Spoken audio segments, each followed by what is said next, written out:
There is no magic formula for how long a speech should be. Abraham Lincoln took 2 minutes for the Gettysburg Address.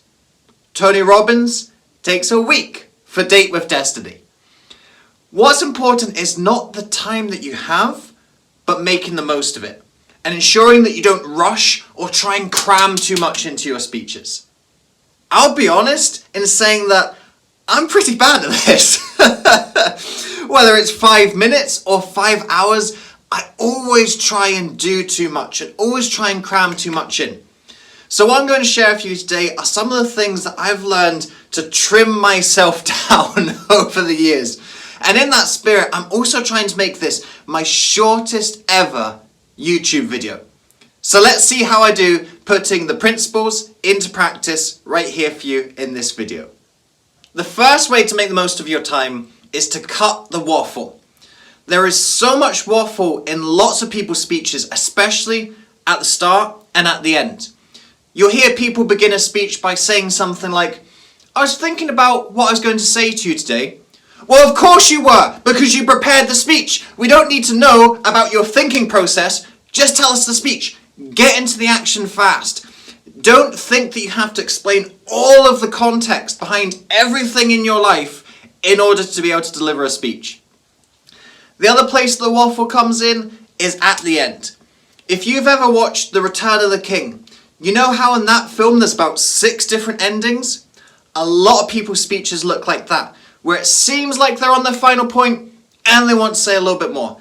They seem like they're hitting their conclusion and there's an encore. A very easy place to cut the waffle is usually at the start and end of your speeches. The second tip to trim your time is to streamline your stories. A lot of people, when they're telling stories, they put in too much bulk and too much detail. We don't need the personal backstory of every single character who's in your story. We don't need a vast description of all of the different individual flowers and bricks and clouds in the sky in a story.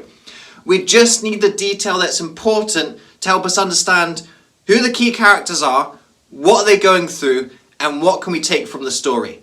Everything else, a bit like tip number 1, is just needless waffle. Our Facebook group, Rise and Inspire Speakers, provides you with a safe, supportive community to develop the skills to get your message out into the world. We host a virtual summit, Inspire Week, within the group every month, where you can sign up for a 30-minute slot to speak live in the group. This is a free opportunity you can sign up for month after month to practice your skills, try new things, and refine aspects of your story and message. There is a ton of educational content that gets pumped into this group. You can access ongoing educational resources that help you gain more confidence on camera, create more compelling speech content, and develop a deeper connection with your ideal audiences. Speaking of connection, the members of our community are fantastic.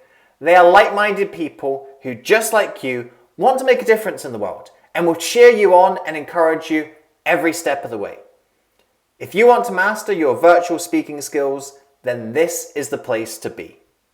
And finally, tip number 3, don't underestimate your audience. Now, what do I mean by this? When you have interactive tasks and activities in your speech or in your workshop or whatever it is that you're doing, and you should have these interactive activities, they always take longer than you think they're going to take.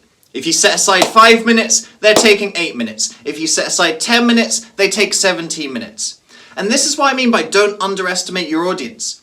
That once you start to get your audience warmed up, and if you're building rapport and engagement with them in the right way, they'll want to participate. They'll want to deep dive into some of the tasks and activities that you have.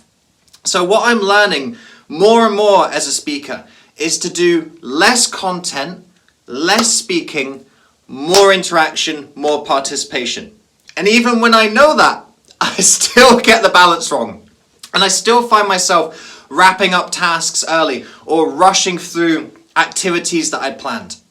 So don't underestimate your audience. Let them do most of the work, and then you won't have to do so much of the talking. Pretty easy, right?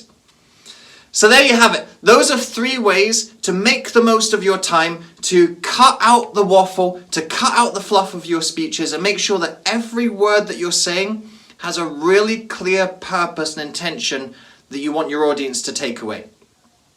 In the spirit of that, did you learn something in this short video that I tried to make as short as possible? If you did, then the proof is in the pudding. You don't need to speak for a long time in order to say something meaningful.